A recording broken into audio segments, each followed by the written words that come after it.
Okay. Hello, everyone.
Okay.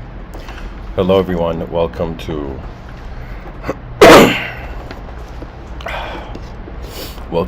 tonight's episode. It's a late night episode, or I should say early morning episode. I was thinking about this sentence, two sentences actually, the abstraction of reality and the reality of abstraction. I was thinking about to what sort of imagery do these sentences point to? And so what is humanity or the human being's experience with abstraction?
The word abstraction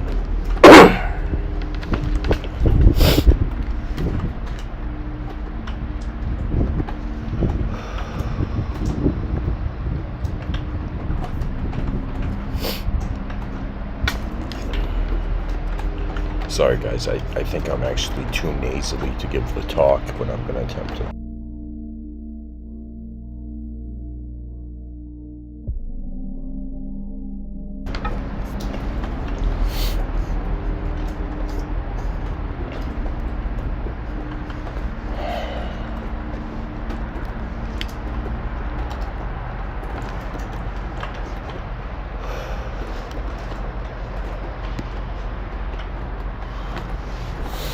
Okay. I was looking up the derivation, the etymology of the word abstraction. And it comes from pretty much its earlier form means away from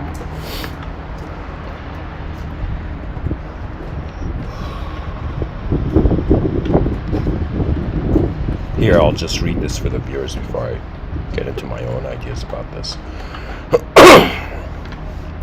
Abstraction, in its main sense, is a conceptual process wherein general rules and concepts are derived from the usage and classification of specific examples of literal, in brackets, real or concrete signifiers, first principles, or other methods. An abstraction is the outcome of this process, a concept that acts as a common noun for all subordinate concepts and connects any related concepts as a group, field, or category.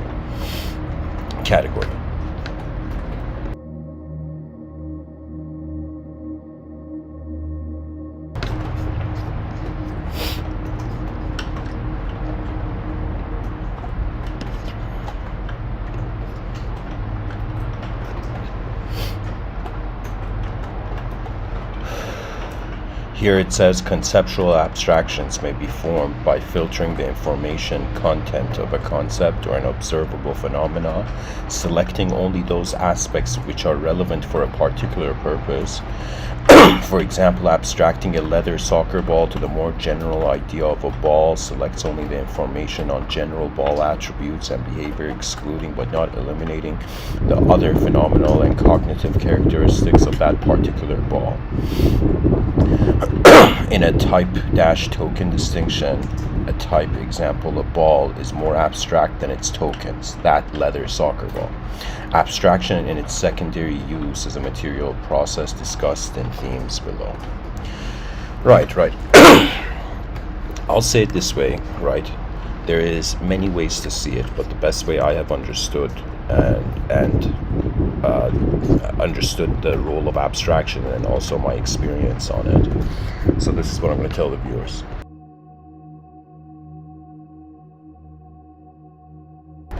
When we are born into this world of ours, we are told, we are conditioned to articulate it, to analyze it, to understand reality.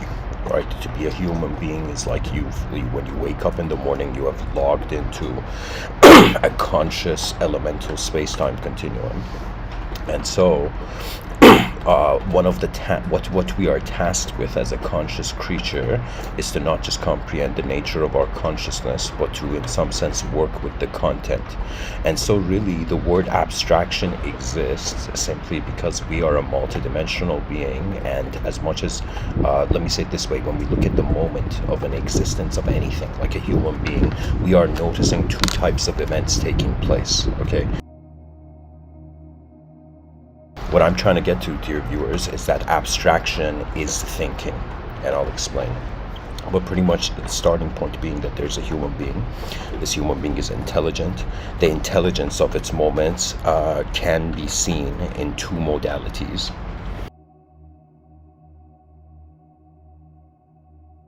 Something that I can be certain about right now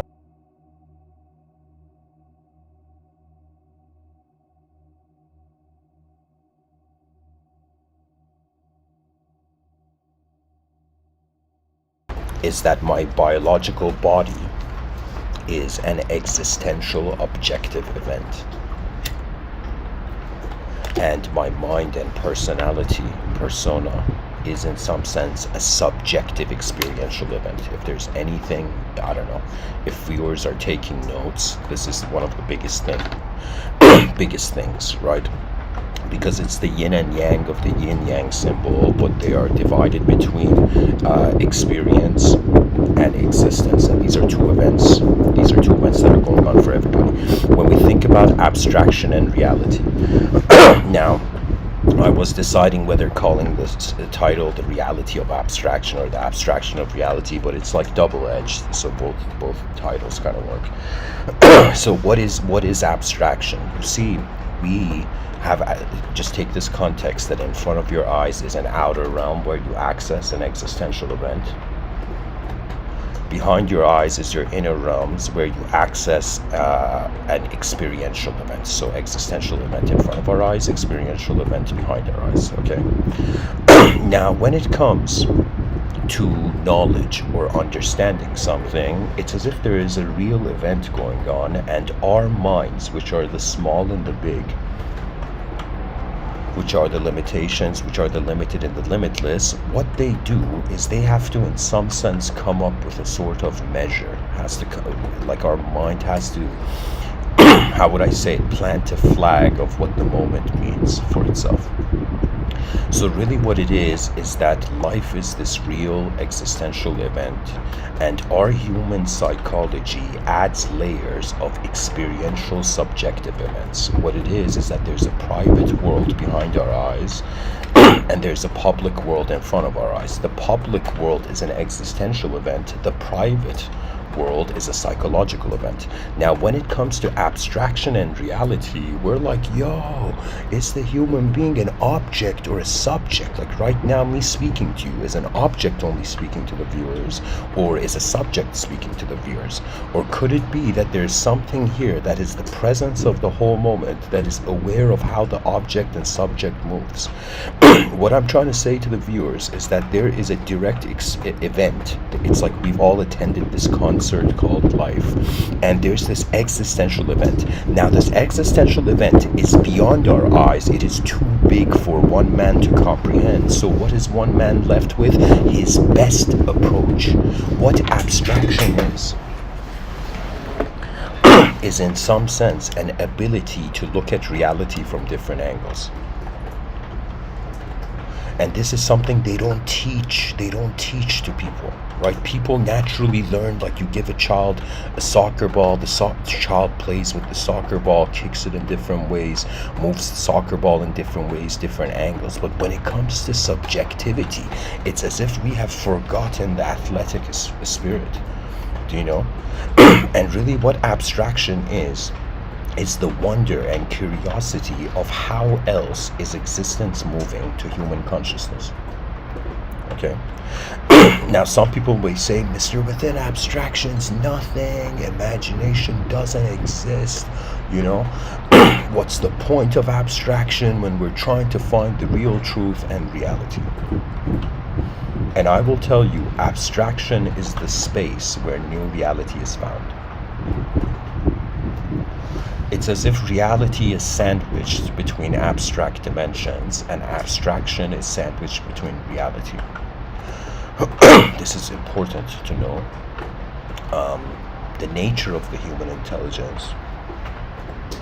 And of course, keep in mind, dear viewers, Aristotle says it's the sign of an educated mind to entertain an idea without accepting it. At the same time, I'm 1 in 8 billion, just sharing, you know, how my eyes have opened to the world so far.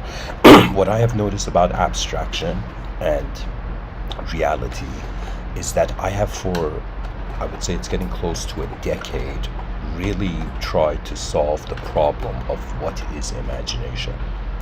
And what I have realized, what I have come to, is that what we are considering abstract and real, like if somebody wanted to say, is the world real or is it abstract? The answer is, it's neither.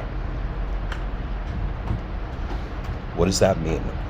That means a part of us is experiencing existence, and a part of us is the existence of the experiencer. The human species is endowed with the ability to not just move as an object. We move as a subject, and we call that communication. But when you become aware of your movement, that's when your relationship with yourself changes. Okay? A person may think they are their body, but then no wonder what is moving their body.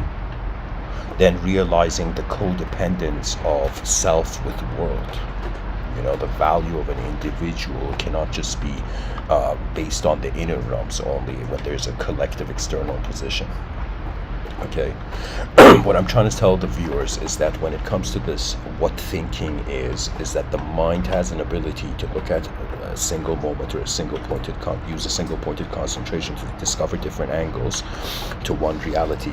And what I mean is that what knowledge has been a use of abstraction to accurately pinpoint reality, which is impossible.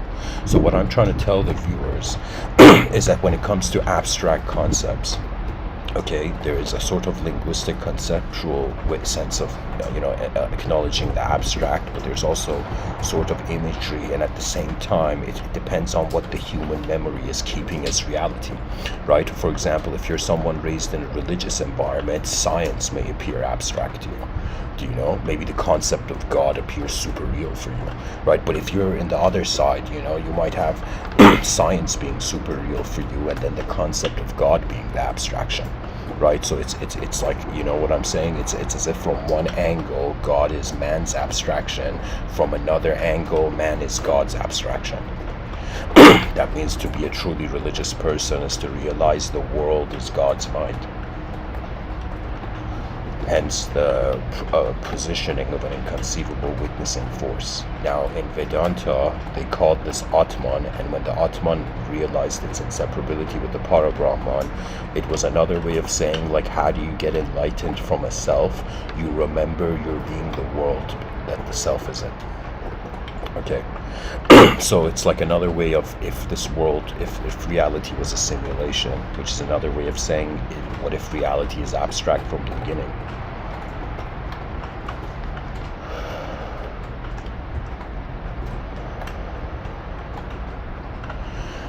What I'm trying to say is that we are using abstract events to stabilize and solidify reality.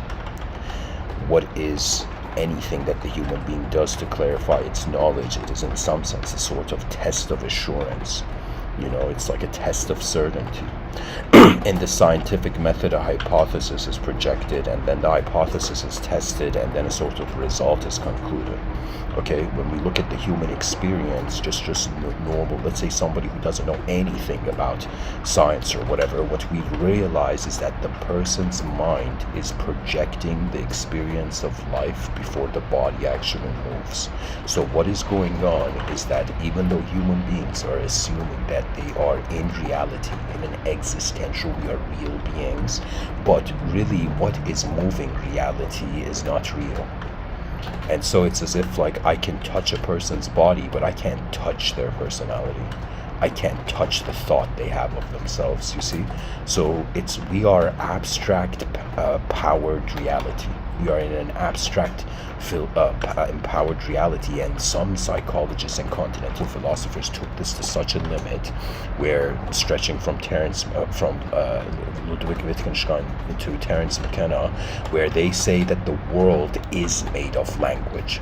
Okay, when it comes to the nature of when it comes to the body, the world is made of particles. When it comes to the mind, the world is made of language, which is the geometrical structure of how a psychological entity is positioning itself or even moving. Right? What I'm trying to tell the viewers is that the species has had a fascination with the nature of its mind, with the ability of its mind, with the role of imagination. And when that moment comes, when the person realizes that reality is an act of imagination, and imagination is as real as it is seen. Right? For me right now, I can close my eyes, visualize an apple pie. I can see that apple pie, but I cannot eat the apple pie. So the validity, the reality of the abstract visualization I have when I close my eyes is that it is real in shape. It is real in design, but it is not real in substance-oriented tangibility. Okay? Anything that we see, to some degree, is like there is a reality of. Right now the discrimination comes between what is an inner event and what is an outer event. Okay, like this is the biggest, I think, discrimination. The most important thing, that if a human being can discriminate, it balances all dimensions of their life. Right? To look at the moment and be like, okay, what is inspiring? What is animating this moment? Is it a subjective value or is it an objective value? If it's an objective value, how much can we change it? You know?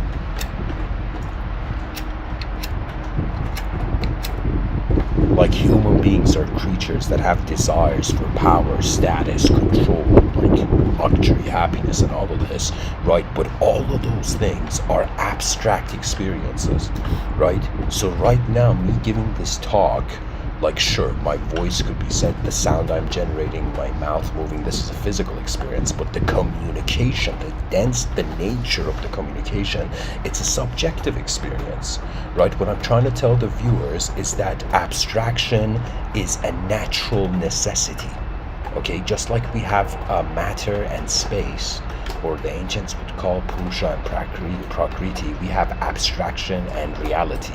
We have the truth and the false. And this has been due not to just the cosmological design of the world, which is conditioned and raised as a dualistic entity, but it's just simply at what causal position does your attention have?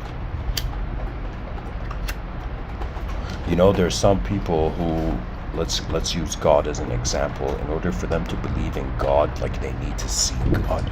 Okay. Like in India, there were yogis such as Papaji, who they went to different ashrams, different enlightened beings, and Papaji wore this military suit, and he just went to different ashrams, and he would just have this kind of like intense presence, and he would tell the enlightened gurus, show me God and I will be your devoted servant your whole life, but if you can't show me God, don't waste my time. Something like this. So that dude wanted to see God. Okay. Now, Papaji's story is pretty long and fascinating, but I just want to point this out, that there have been some people who they need to see God to believe in God, okay?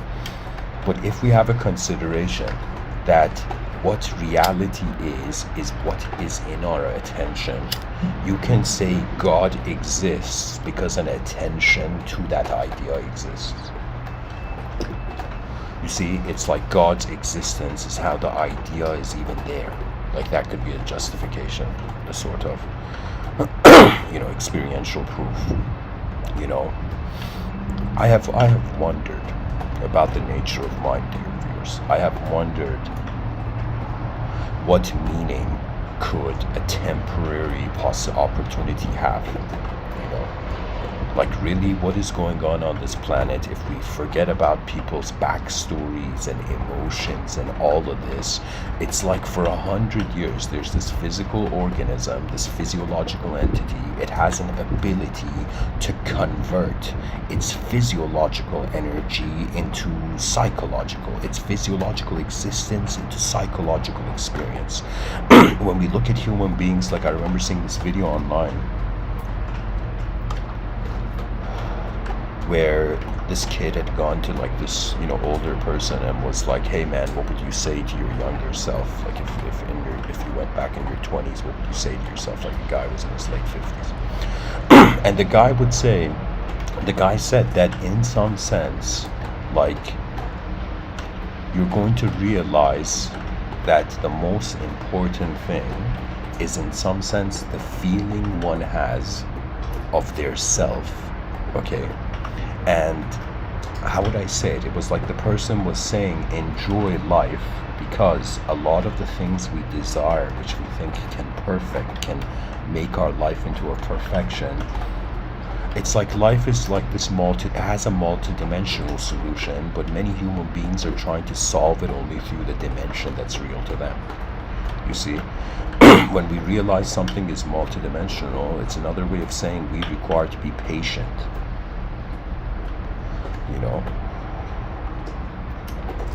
And to realize that one dimension can't define all the others. Like right now, I'm trying to fathom my personality through the means of an object, and the only relationship that my subjective sense of self, my ego, has with my body is what it wants. Right? So it's like, what does the idea of me want? And then the body suddenly has a purpose. Do you know what I'm saying? It's like there's a subjective life going on. And our awareness to the subjective life eventually leads to a point where we realize what is looking through our eyes is as unknown as the edge of the world we can't see. Many people don't know this, but for example, holy books, I know personally, like, I was raised in Iran. In the Islamic holy book, it says this is a book for those who believe in the unseen, who have faith in the unseen. Right? Many people don't realize religion is not for a physical entity. Religion is not a physical text, do you know? It is a text pointing to subjective submission, so one realizes that they are not moving their world. The world is moving itself in accordance to a self that is the space of every person's mind. So I am, the more I look at this life, the more I am kind of coming to this point. Wait a minute. Could it be that one inconceivable moment, just like the sun emanates its light beams, as if non-existent emanated manifestation?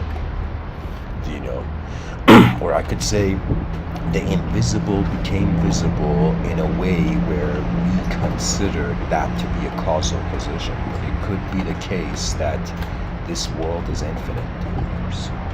What does that mean? That means we start off being finite and think infinity is like an abstract possibility, right? But what does infinity mean? Not to a human being, to an energetic being. What if right now the core of our memory is not based on the brain, but the brain is a sort of antenna receiving a field of activity? You see, in the Bhagavad Gita, I believe there was a sentence where it was such a remarkable phrase. It was something in the lines of the field of activity of the knower. Okay, and so when it comes to the nature of mind and abstraction, this is the coolest thing where they don't tell people, but nobody knows what you are, and nobody knows what you can access.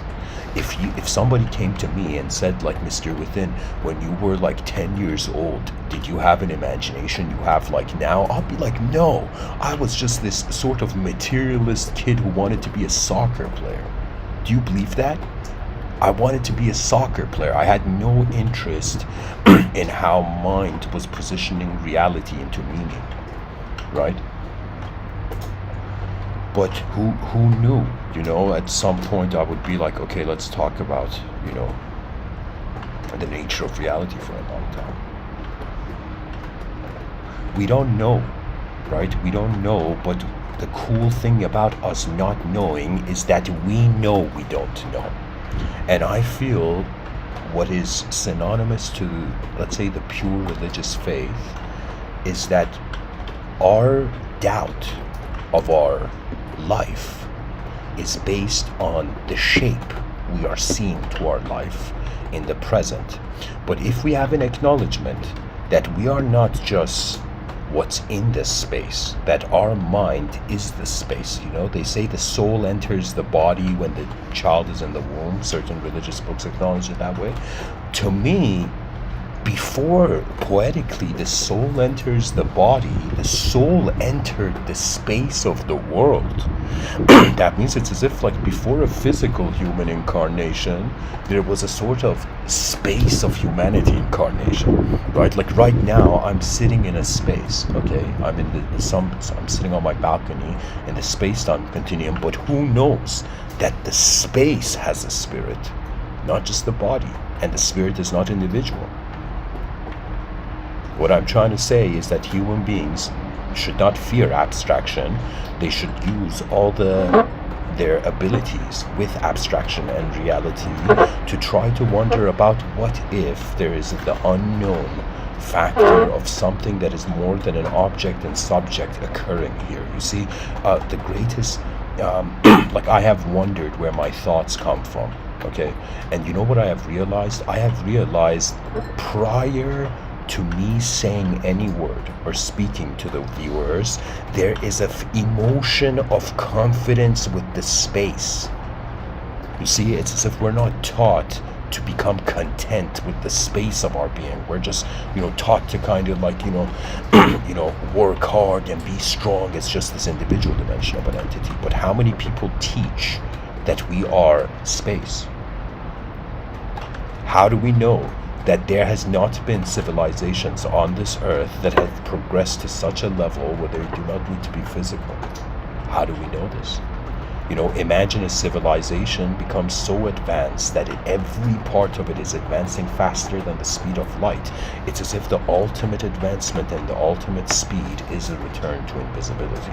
Our visibility is because something is slower than truth, and it can have shape, right? It's the nature of the being we are, right? It's a question of Are we a being in one dimension? Are we a being in two dimensions? Are we a being in multiple dimensions? Or could it be an infinite dimensions? Could there be infinite parallel realities where there's different Mr. Withins giving different Mr. Within talks? You know, like sometimes sometimes I'm playfully I think about what if all over the cosmos, okay, there's civilizations that are just like they say when the student is ready the master appears. I think it's just like when a civilization or a species is ready for its advancement, hilariously the cosmos sends a Mr. Within for that species. It's like a title, you know. you know who knows, maybe before I exit this world I'll pass down the title of Mr. Within to somebody else.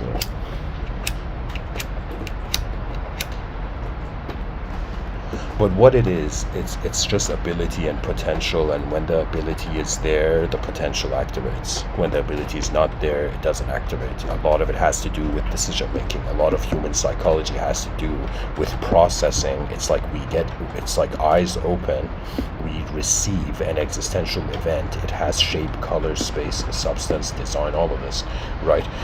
And so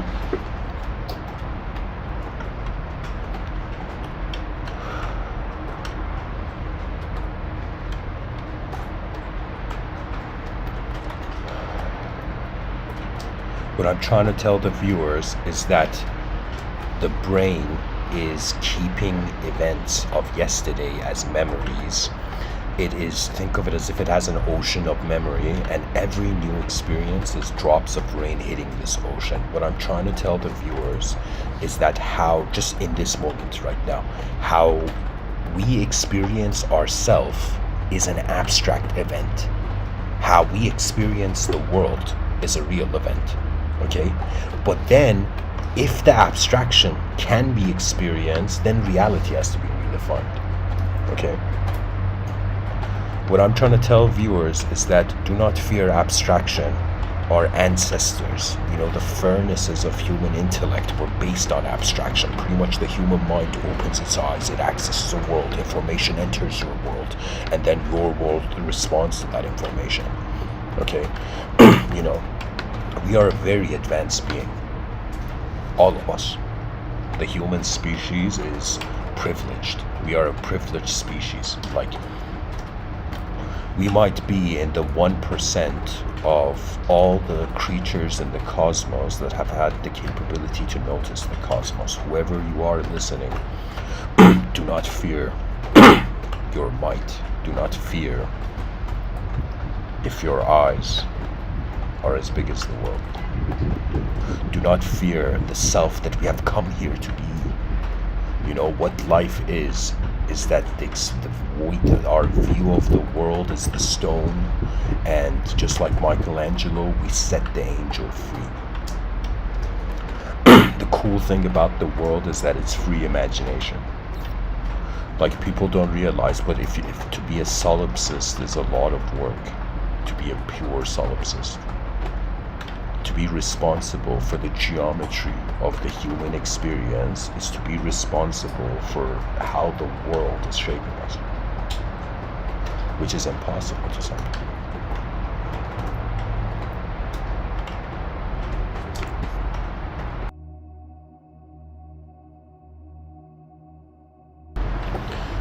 All right, I need a quick intermission. A couple minutes, I'll be back.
Okay.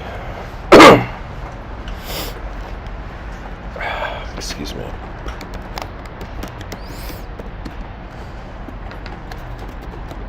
I thought it's a good idea to go into a quote tunnel.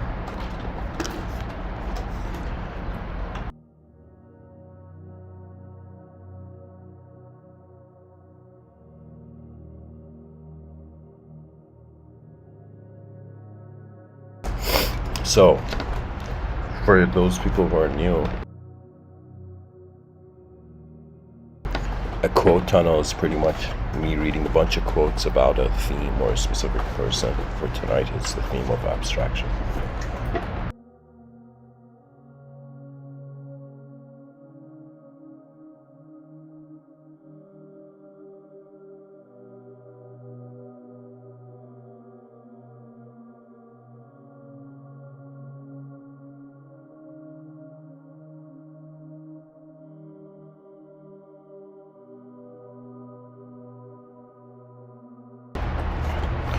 Okay. Auguste Comte says, stop coughing. No, he doesn't say that. Auguste Comte says the only real life is the collective life of the race. Individual life has no existence except as an abstraction. Exactly. But it's an important abstraction. Our individual life has value. I'm not saying that I would consider myself in a unique position. A human being shouldn't just, serve their world without serving themselves, right? It's very important. It's like the individual dimension is important, the collective dimension is important. The individual dimension is based on our own abstraction of our memory. So that's the quote is accurate, but it doesn't mean individual life doesn't have a hidden reality behind it.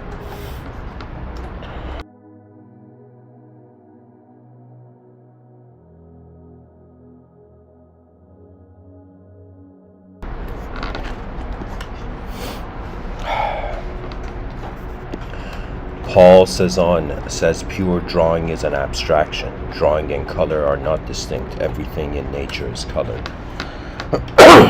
Renzo Piano says enjoying art is a personal matter. It's made up of contemplation, silence, abstraction.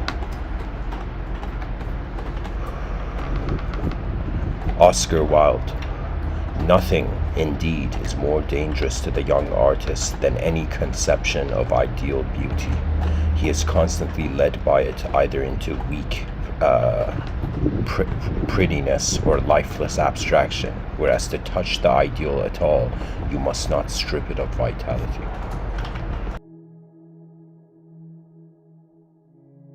It's another way of saying that when you're a young thinker, keep your context free. The context of the world is what locks us into an ideological system.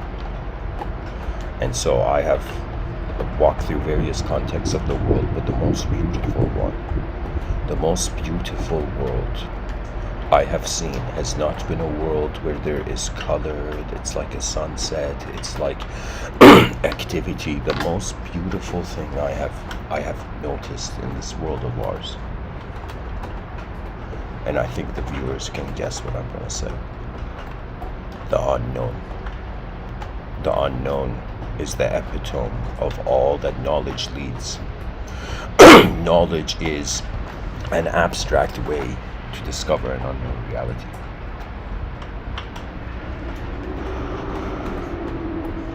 Alexander Calder. Why must art be static? You look at an abstraction, sculptured or painted, an entirely exciting arrangement of planes, spheres, nuclei, entirely without meaning. It would be perfect, but it is always still the next step in sculpture's motion.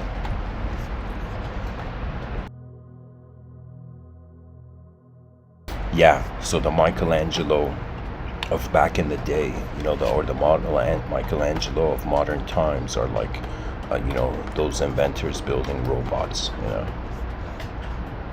moving sculptures.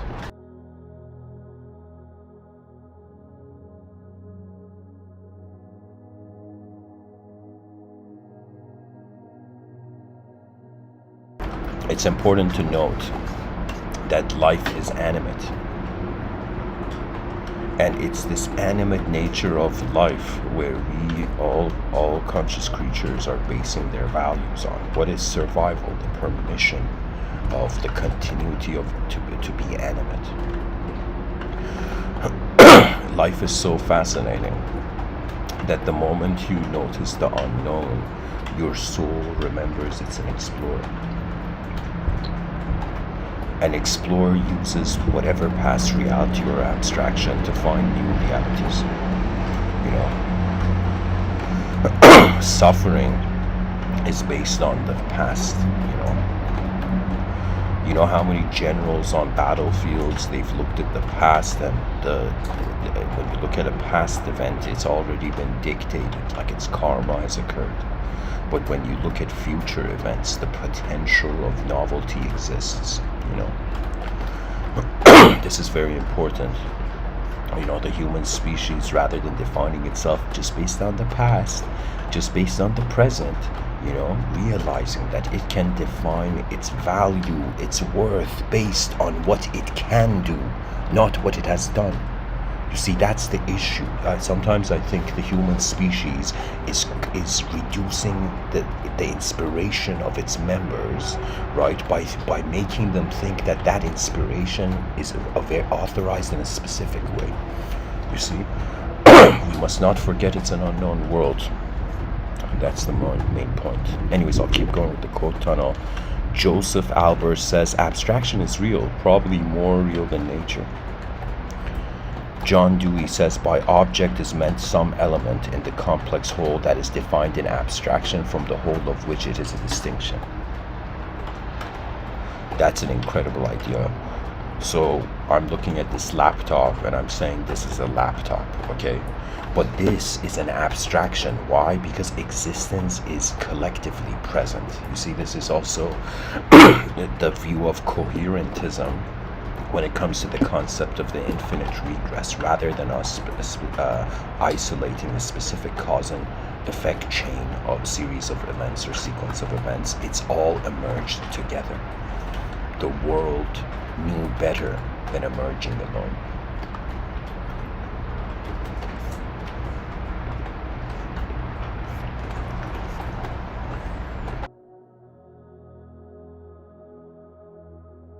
And somebody would be like, Mr.Within, are you saying the planetary mind has Facebook friends?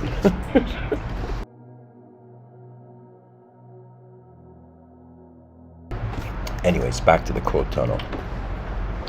Ayn Rand, from the smallest necessity to the highest religious abstraction, from the wheel to the skyscraper, everything we are and everything we have comes from one attribute of man, the function of his reasoning mind. Right, because to want something, oftentimes if there's no reason, we don't know what we want. But if we can discover the reason,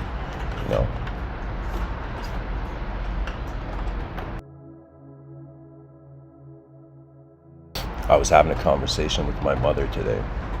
She's in a different country, and she told me something very fascinating. The way she phrased it, and she told me, she has this view of God, and she told me it's as if there's a reason the brain is higher than the heart. Just thinking of it, stands in a higher position, physical position, than the heart, as if one has to use their mind first, and then the decisions of the heart can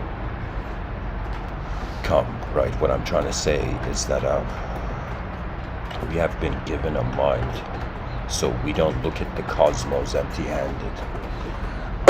So we realize we are its fulfillment. That abstraction and reality, there are two sides of an inconceivable coin. Dag Hammer Scheduled says everything will be all right. When people stop thinking of the United Nations as a weird Picasso abstraction and see it as a drawing they made themselves. Powerful sentence.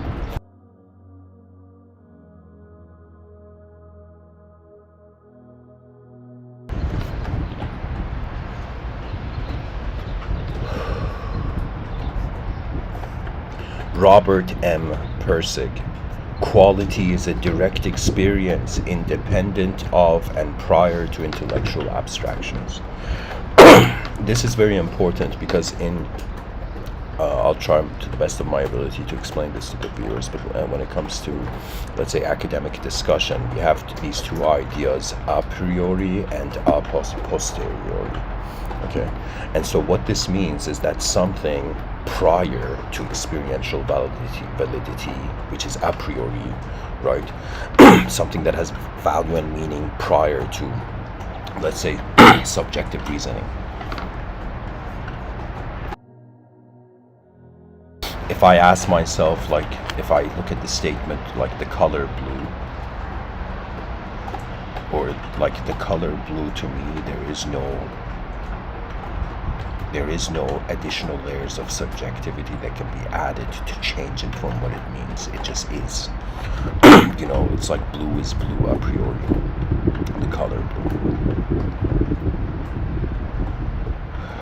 But a posteriori is that which is filtered through, I would say, a sort of subjective structure. Richard Rousseau. Even at its most perceptive, sociology deals in abstractions. Everything is an abstraction, and if it's workable, it's real. You see, that's the nature of our minds. We think we're just real creatures. We're creatures that are verifying our reality through abstract means, and we're ignoring the abstract means, right? It's as if we are subjectively being an object, but we think we're just objectively being a subject, and it's wrong.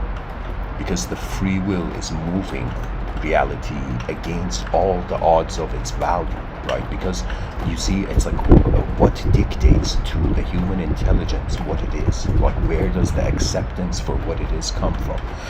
Like, if others accept your something, are you that thing? If you accept your something, are you that thing? What if the world has accepted you as something and you are that thing? You see, different angles to look at it.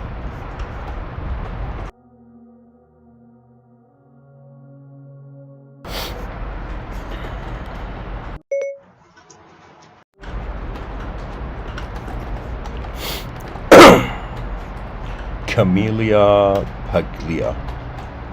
I believe that history has shape, order, and meaning. That exceptional men, as much as economic forces, produce change, and that P-A-S-S-E, abstractions, and that past abstractions like beauty, nobility, and greatness have a shifting but continuing validity. Yeah, of course. Why? Because there is something here. What will it do? What would be the great performance of the human species before it returns to the void? What is the magnificence of the history books? You know, it's like, what great sentences are waiting to be written in the history books? When will the advanced humanity reclaim its multidimensional birthright of an advanced civilization? It is our right as a species in the void. Before we exit, our greatest performance becomes the untold myth, the unfolding myth. When I look at myself, at least, I don't know if this is the best view to have, but sometimes when I ask myself, oh, why am I alive? Oh world, why have you brought me here? Oh existence, why have you awakened me from whatever that I could have been? And there's certain moments in life where, to me, it's like a moment where this silence, you hear this inner silence, and this inner silence has a sort of peace to it, where it's as if prior to doing anything, there is something that we are being that has an exceptional ability to be content. You see, we are excuse me.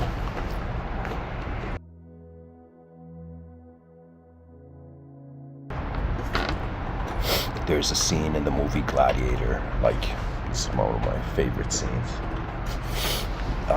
In the movie Gladiator, Maximus, the protagonist, is underneath the Colosseum, and his like soldier buddy who betrayed him, his commander buddy who betrayed him at the beginning of the movie because he had no choice, comes up to him and says, "Maximus, I'm a soldier. The army is here. I will obey."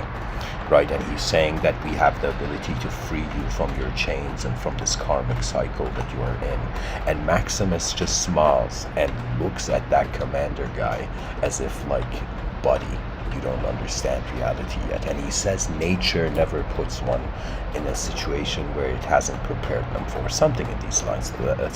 Those weren't the exact lines, but it's this idea that something has prepared us for what we are experiencing, because why would it enter empty-handed? You see, like the beautiful thing about DNA is that a majority of human intelligent activity is involuntary.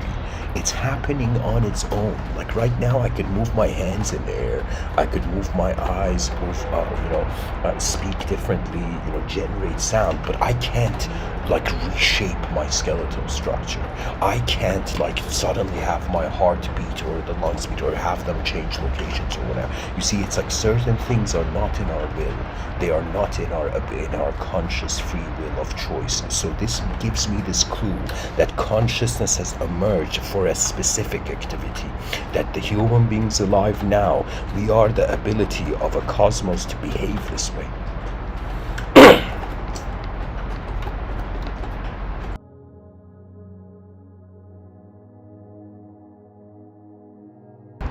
And you know what's hilarious? One of the most abstract things in life is hope.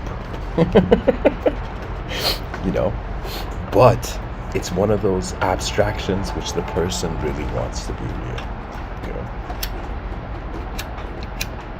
But the biggest thing I have realized that what we search for, a part of us feels we don't have. And I think with, to be just super direct and blunt, I would say that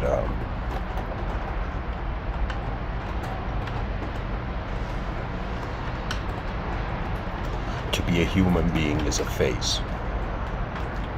And it's as if we have entered a battlefield and we're not equipped with weapons. We are equipped with dimensions of existence, dimensions of being. The biological body is a biological system. This biological system is giving itself an ability to create, to project a cognitive system internally.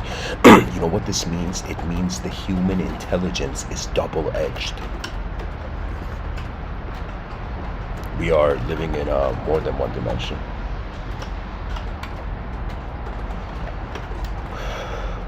And you know what tends to happen? For the longest time in human history, novelty has been shunned. Why? Because people were like, man, my brain, my neural pathways have adjusted to a certain reality, and then somebody has the audacity to come and say something new. You see, the only reason we are the human beings that are alive now, because our ancestors could let go of what the past convinced them and adjust to the new experiential reality which allowed them to survive. You see, belief is powerful, is a powerful act, but it is also a dangerous act. And if somebody says, Mr. Within, what is one thing that you would say is close to magic on this planet? Belief in language, dear viewers. We are, this might sound bizarre, but I will say it because it has to be said, because it's behaving like that. We are inside, indirectly, a magical society. And let me explain, let me provide the reasons why I'm saying we're in a magical society. Okay, and there's different understandings of magic. Magic is coming from the free will, so that if ability comes from the free will, from the ego, it is defined as magic and it is inefficient form of ability. Right? But if the person is selfless and then an ability activates through them, that is not magic, that is divinity. There's a difference. The major difference between magic and divinity is that is a self owning the moment, or is the world ruling itself?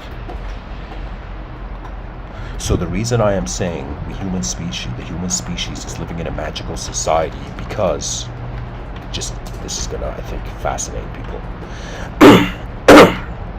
First of all, we look at the word spelling, okay? We look at how in earliest human time, okay, like granted the crucible was a fucked up time where, you know, people were all eating moldy bread and hallucinating, but like, but what I'm trying to say is that what magic is the act of simulation. And what we can say earliest form of magic was language. I want you to imagine, like right now, we turn on YouTube, we turn on the news, it's so much conversation and language. We're like very advanced creatures using language. But in the earliest times of human history, this advancement wasn't there. So what it would mean is that who magicians were back in the day were people who would linguistically reprogram the individual, and their belief would do the rest. Right? This is very important. Why? Because magic, language, if somebody can use language to imagine somebody like Airbender using like fire to create like chains and shackle somebody with elemental power, we can do the same thing with language. You see? And the reason I'm saying language is a sort of, it has a magical connotation. Let me tell you why. In like certain contexts of magic, there were magical items. Like we would see like the wizard had a staff or a cane, something to pinpoint or create a focal point of energetic expression. But also what came in the connotation of magic was in some sense the concept of a grimoire. And the grimoire was a book. That means these, like, what is the basic idea of magic, wizardry, witchcraft, a book of spells. Now, I want the viewers, this is going to make viewers laugh, but it's important. I want viewers to tell me what the fuck is the dictionary? Like, that's a bit intense, excuse my language, but what is the dictionary? Is the dictionary not a book with pre-assumed reality? You see, I say a bunch of words and imagery enters your mind. You see, we are a species using something. We are using language to create the illusion that nothing is meaningless because we are here now. So, from a certain context, it can be seen as magic, okay? Now, what I want to tell the viewers, not freak out about the context of magic, okay? What was magic back in the day is equivalent to technology. So the old world was like, what the fuck is this magic? You know, kill these witches, you know. If like they would throw the witch in the water in a river, and if the witch came up to the river, it was a witch. If it floated up, if the witch like sank, it wasn't a witch. Do you see what I'm saying? Magic was how language was projecting new realities. Somebody did this research and they said something hilarious. They said the Mayans and the Aztecs, okay, the psychologist was talking about the psychology of these Aztecs and Mayans, and the way he was explaining it was so hilarious because he was saying it in the sense that, like, imagine the earliest human beings having thoughts, like them not knowing what thoughts are. Now, in 2022, we can know what a thought, an abstract inner event is. We can pinpoint it. But back in the day, imagine you're just some Mayan dude with a spear, and then this thought comes out of nowhere, like, kill that guy, right? And the Mayan, they would listen to the inner programming. You see, man has not just been born in a natural environment and stepped out of it and mastered that environment. Our minds, psychologically, were born in an unnatural environment, and we have mastered that. What I'm saying is that we have reached a level of the human species where we are aware of being separate from objects and also being separate from a subject. You see, when somebody imagines somebody hasn't done something wrong and somebody comes and tells them, you've done something wrong, right? And that person says, no, I haven't. You see, it's like the reality has a presence. The truth has a presence. So anyways, what I'm trying to say is that what was seen as magic ended up becoming technology. If I had a time machine, went back in time, showed my ancestors, right? Imagine I went back in time, found like, a 20-year-old ancestor of mine and showed that ancestor my phone and like Instagram and all of this, right? That ancestor's mind would be blown. Like how many, like, images we can access from different locations simultaneously,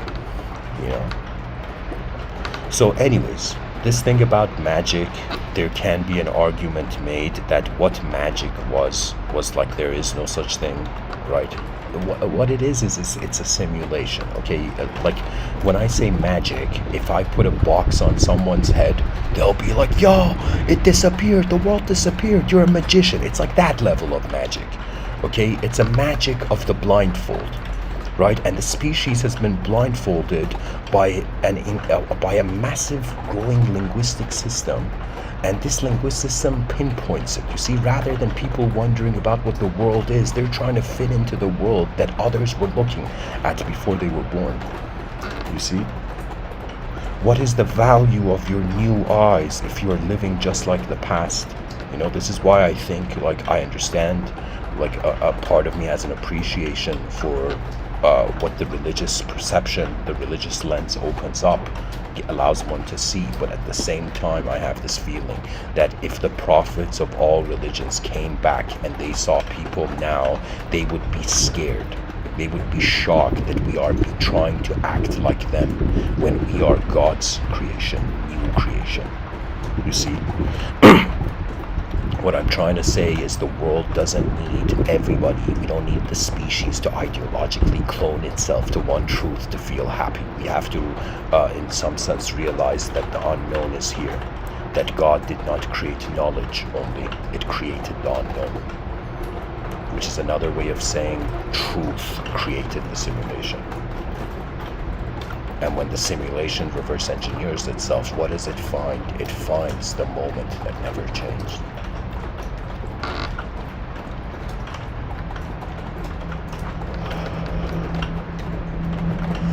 Oh, humanity, what awaits you behind your